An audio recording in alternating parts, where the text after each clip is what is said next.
Voilà, shalom à tous les amis. Je suis à côté de Lyon, dans un petit pays, il s'appelle Vienne. Et je vous filme ce monument qui a été établi par Ponce Pilate. Après la mort de Jésus, après la résurrection de Jésus, Ponce Pilate a été muté sur Vienne. Et comme tous les Romains, il aimait les jeux.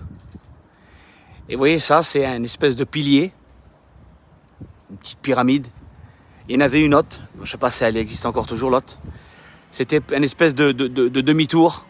Il fallait que les coureurs viennent là, avec les chars, fassent demi-tour et repartir dans l'autre sens.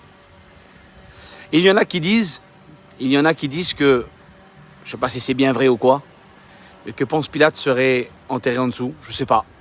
Je ne sais pas si c'est bien vrai. Je me suis renseigné, il y en a qui disent oui, il y en a qui disent non.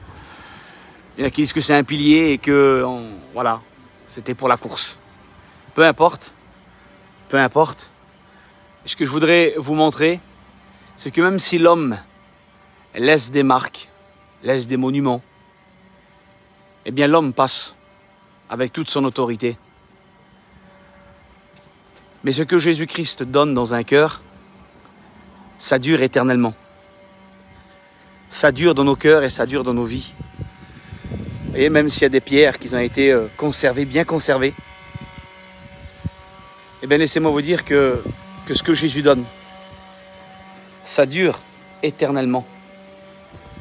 Ça dure éternellement parce que la Bible dit, dans l'épître de Pierre, il dit « Vous êtes des pierres vivantes, rachetées, non pas par de l'or ou de l'argent, mais par le précieux sang de Jésus-Christ. » Voyez, l'homme a voulu placer une pierre.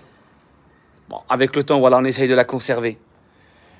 Mais la Bible dit que Jésus est la pierre angulaire et que son église a été bâtie dessus. Même si Ponce Pilate est là ou pas, on rapporte qu'il s'est suicidé dans le Rhône. Bon, je ne sais pas si c'est bien vrai aussi. Mais peu importe. Ce qui touche mon cœur et c'est que ce que je voudrais vous dire et vous rappeler, c'est que Jésus-Christ est ressuscité au 3e jour et qui vit éternellement et que peut-être 2000 ans plus tard, même si l'homme, vous voyez qu'il a monté ça là, voilà, on parle de Ponce Pilate comme un martyr ou comme un suicidé, je ne sais pas. Peu importe, ça ne m'intéresse pas trop.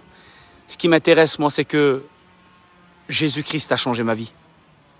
Que Jésus-Christ, lui qui est mort et qui est ressuscité, il a eu un privilège, Ponce Pilate, de rencontrer Jésus, de le voir, de lui parler, et même, entre guillemets, de le juger, parce qu'il l'a fait battre de verge avant qu'il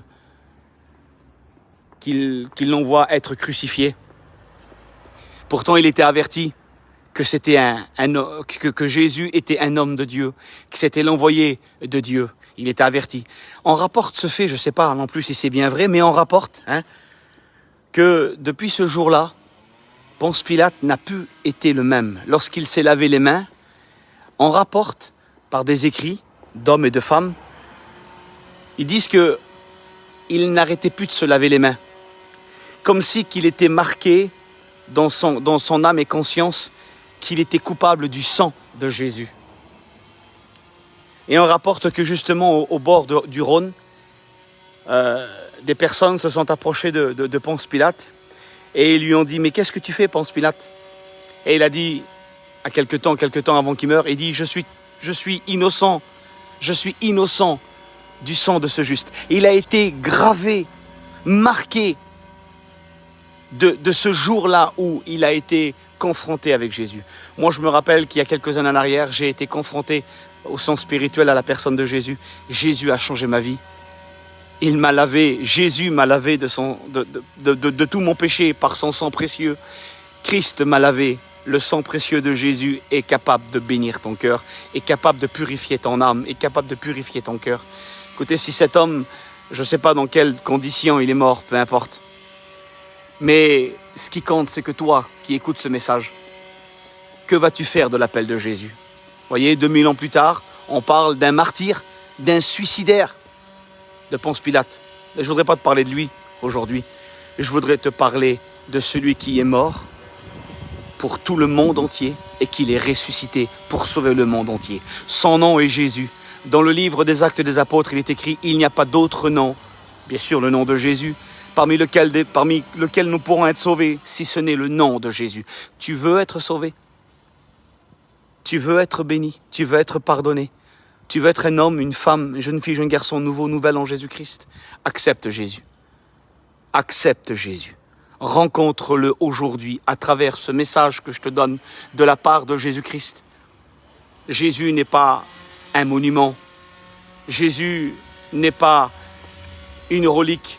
Vous savez, j'ai été à Jérusalem, j'ai été voir le tombeau de Jésus. Le tombeau de Jésus est vide parce qu'il est ressuscité. Aujourd'hui, il vit dans le cœur des chrétiens et des chrétiennes. Alors au nom du Seigneur, toi qui regardes cette vidéo, toi qui entends ce message, je ne sais pas s'il vit dans ton cœur, mais si il ne vit pas, eh bien aujourd'hui, accepte Jésus et laisse Jésus vivant, ressuscité dans ton cœur et dans ton âme.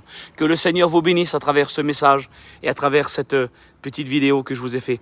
Que Dieu vous bénisse. Rencontre le Seigneur, sois sauvé, sois pardonné, libéré de tout ce qui te tient lié, de tout péché qui pourrait nuire à la bénédiction de Dieu. Laisse le sang de Jésus te purifier dans ton cœur et dans ton âme. Sois béni.